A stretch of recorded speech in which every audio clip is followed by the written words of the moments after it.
Assalamualaikum warahmatullahi wabarakatuh. Gimana kabarnya? Semoga kalian selalu sehat dan tetap semangat. Alhamdulillah, hari ini Miss akan melanjutkan materi kita di bab 3, relasi dan fungsi. Hari ini Miss akan membahas tentang banyaknya pemetaan atau fungsi dan korespondensi satu-satu. Pemetaan itu nama lainnya fungsi. Untuk indikator pencapaian siswanya, yang pertama, siswa mampu menentukan banyaknya pemetaan yang mungkin terjadi. Yang kedua, siswa mampu menentukan banyaknya korespondensi satu-satu yang mungkin terjadi. Dan yang ketiga, siswa mampu membedakan antara relasi, fungsi, dan korespondensi satu-satu. Kalau kemarin kita udah belajar tentang perbedaan relasi dan fungsi. Kalau sekarang tambah satu lagi, yaitu perbedaan antara relasi, fungsi, dan korespondensi satu-satu. Menentukan banyaknya pemetaan dua himpunan. Jika banyaknya anggota himpunan P adalah NP dan banyaknya anggota himpunan Q adalah NQ, maka rumusnya banyaknya pemetaan P ke Q itu NQ dipangkatkan NP, yang belakang dipangkatkan depan. Jadi kalau yang ditanya banyaknya pemetaan Q ke P, berarti belakang pangkatkan depan. Jadi NP dipangkatkan NQ. Contoh soalnya, himpunan K 2, 3, 5 dan himpunan L 10,20. Tentukan banyaknya pemetaan yang mungkin dari K ke L. Penyelesaiannya bagaimana? Himpunan K itu 2, 3, 5. Berarti banyaknya anggota himpunan dari K atau NK itu ada berapa? Ya, ada 3. Dan himpunan L 10, 20. Berarti banyaknya anggota himpunan dari L atau NL ada 2. Pertanyaannya, banyaknya pemetaan dari K ke L. Ingat, dari K ke L yang belakang dipangkatkan depan. Berarti rumusnya NL dipangkatkan NK. NL-nya berapa tadi? NL-nya 2 dipangkatkan NK 3. Berarti 2 pangkat 3. 2 pangkat 3 itu 2 dikali 2 dikali 2. Berarti ketemunya 8. Ingat, 2 pangkat 3 itu bukan 2 dikali 3. Kadang masih banyak yang salah.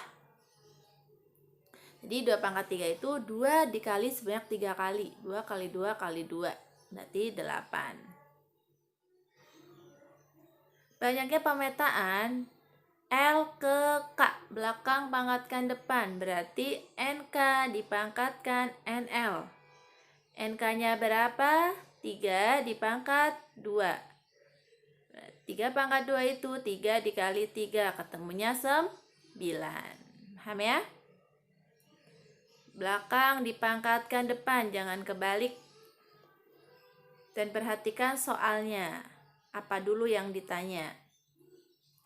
Banyaknya pemetaan K ke L dengan diagram panah. Tadi kalau dengan rumus kan ketemunya berapa? 8. K ke L itu tadi ketemunya 8. Kalau Miss minta kalian sajikan dengan diagram panah, berapa ketemunya? Kita buktikan. Ya, ini disebut sebagai fungsi. Yang penting anggota himpunan domainnya itu tidak ada yang memiliki pasangan double. Dan anggota himpunan K itu punya pasangan semua, itu disebut sebagai fungsi. Jadi kalau kalian buktikan dengan diagram panah, itu juga ketemunya 8. Contohnya seperti yang Miss sajikan. Nggak ada yang lain lagi. Oke, lanjut ke korespondensi satu-satu. Apa sih korespondensi satu-satu itu? Oke, di mana setiap anggota himpunan A berpasangan tepat satu dengan anggota himpunan B. Atau sebaliknya, setiap anggota himpunan B berpasangan tepat satu dengan anggota himpunan A. Jadi, ini pasangannya antara anggota himpunan A dan B itu sama-sama satu, sama-sama setianya. Jadi, pasangannya hanya satu, nggak ada yang boleh double. Berbeda sama fungsi. Kalau fungsi kemarin itu kan kodomainya boleh punya dua pasangan, yang penting domainya satu pasangan. Kalau korespondensi satu-satu itu harus satu, baik domain maupun kodomainya. Pasangannya harus satu. Oke, ciri-ciri korespondensi satu-satu itu yang pertama, banyaknya anggota himpunan A dan B itu jumlahnya sama. Kalau yang satu banyaknya himpunan ada 3, berarti kodomainya juga 3. Kalau domainya ada 5, berarti banyaknya anggota di kodomainya juga ada 5. Yang kedua, baik anggota A maupun B berpasangan tepat satu. Jadi pasangannya sama-sama satu. Contohnya, kalian perhatikan diagram panahnya. Misal dipasangkan P kedua, Q keempat, R ke-1, dan S ke-3. Nah, ini apakah sudah memenuhi syarat dari ciri-ciri korespondensi satu-satu? Yang pertama kan cirinya anggota himpunan A dan B jumlahnya sama. Kalian perhatikan. Himpunan A itu kan PQRS, berarti NA-nya ada berapa? Ada 4. Terus yang B, himpunan B 1, 2, 3, 4. Berarti NB-nya ada 4. Berarti jumlahnya udah sama. Syarat yang kedua, baik anggota A dan B berpasangan tepat satu. Perhatikan, apakah ada yang double pasangannya? Iya, tidak ada. Ini disebut sebagai korespondensi satu-satu. Ada yang lain? Iya, ini juga disebut sebagai fungsi karena anggota A tidak ada yang memiliki dua pasangan di anggota B, dan anggota A juga mempunyai pasangan semua. Makanya termasuk fungsi dan juga termasuk relasi. Ada hubungan antara A dan B.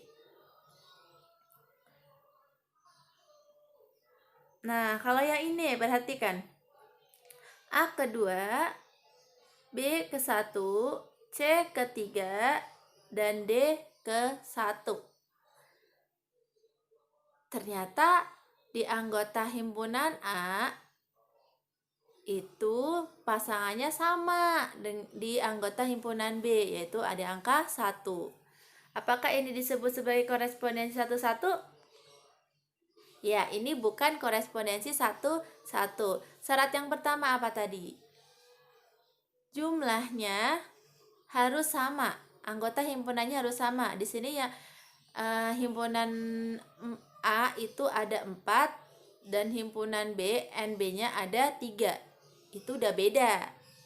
Jadi bukan korespondensi satu-satu. Dan syarat yang kedua juga pasangannya ternyata ada yang double. Yang angka 1 itu pasangannya ada B dan D. Apakah disebut sebagai fungsi? Iya, disebut sebagai fungsi.